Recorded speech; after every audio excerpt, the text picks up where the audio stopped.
Today's YouTube video is going to be the 5 best ways to minimise exam stress. So these are things that have worked for me and things that I've picked up over literally my 25 years of sitting countless exams. So I've recently done the 15 ACA exams and I've learned a few tips and tricks that I'd like to share with you.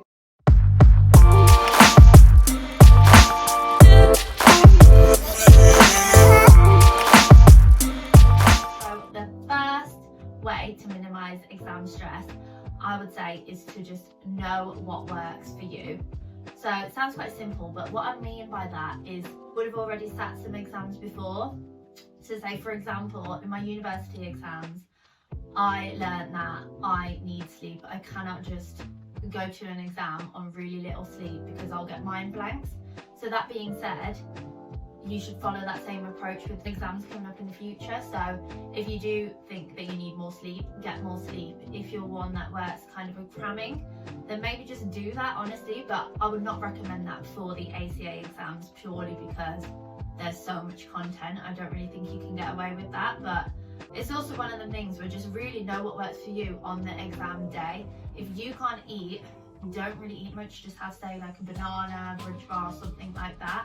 So for me, I knew that I can't really stomach anything on an exam day, but my mom told me, oh, maybe just eat something more the night before. And I thought, okay, in the morning, I thought, okay, let me just listen and, have some more. So I had like an egg sandwich, a shake, and I was going quite heavy with this breakfast, and it just all came back up. And I just thought, honestly, I should have just stick to what I had known. And it's just also the same with kind of revision techniques. If posters work for you, do posters. Don't try and like switch things up too much, just do what works for you. So then the second thing I would say, which is really important, is to plan your revision and commitments. So I'm a really structured, like routine kind of person where I like live for a routine. So if you're not like that, fair enough, that's fine, but I would recommend it for exams. So especially the ACA, because there's so much to it, I would personally recommend planning out the days where you do certain question bank questions and things, and just kind of plan out your revision. So I actually use a weekly planner, which you can see here. So it's literally just the days of the week, so say Monday, Tuesday, Wednesday, and so on to Sunday, and I would just like pencil in my questions. But I'd really say just be careful not to over plan. You don't want to put too much in and then fall behind, and then the whole thing just becomes really unachievable and it's quite demotivating. So just kind of be realistic, like put in the kind of minimum, be a bit optimistic on days where you think you might be able to do a bit more, but then also schedule in like catch-up days. So just give yourself a break in some areas. Just don't really bombard yourself with like all of this work that you need to do that is just going to have you completely flustered and all over the place if you fall behind. So I'd really recommend that, and I'd also recommend planning your revision around commitments.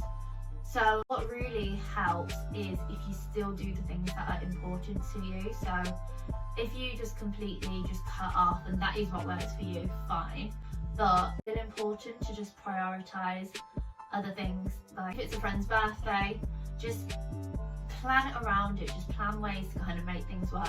I mean, not if it's your exams the next day, but if it's a few weeks in advance, then maybe you can actually go, just kind of really just plan your commitments. And then the next thing is just also just take breaks and just unwind a bit. So just don't really put too much pressure on yourself where you think you have to just wake up non-stop, like revise. Take the breaks, like your eyes probably need the break, like you definitely just need a bit of space. So again, going back to know what works for you, but just try and ease up a little bit. So I know exams can be really stressful, but just do what you can to kind of make things easier.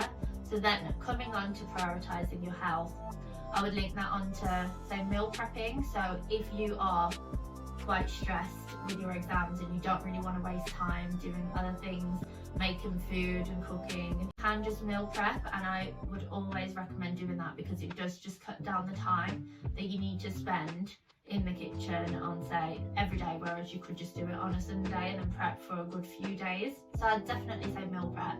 And I would also say it's important to just exercise and to just keep that up, and it will just, you know, make you kind of feel hopefully better. You can release some stress and tension maybe in the gym, and like it could actually be quite nice for you. So I would always recommend that, and if not, just at least kind of like stretch and just make sure you are stepping away from your desk and like you are just getting at least a few steps in or some stretches or something. And then the final way to minimize exam stress is to actually sit mock exams. So with the ACA, a big part of why I think people fail, and I've touched on this already in the difficulty video for the ACA, but I would say a big reason is probably because of timing, and that's why it's just so important to sit mock exams and to just practice your timings. Through the mock exams, you'll pick up if there are areas where your knowledge is like lagging, or where you have got gaps in your knowledge where you thought you didn't. So I would really recommend doing mock exams to get an understanding of where you're really at. And to be fair, that should then ease your exam stress on the day, because, you know, think of it as just sitting in another mock. Obviously there's more pressure and stuff, like, yeah, it will come, but hopefully sitting mocks though should put you in a good place for when it comes to the actual exam. And it should also enable you to understand what more you need to do to then be able to pass. And if you do pass the mock, well, congrats, to just make you feel better. So those are my 5 ways to minimize exam stress. Let me know your thoughts, give me a like if you also agree. If not, like, drop a comment. I'd love to hear your thoughts, your tips, and I shall be doing more videos, more ACA related, so feel free to subscribe, and hopefully you'll see me again. Thanks, bye.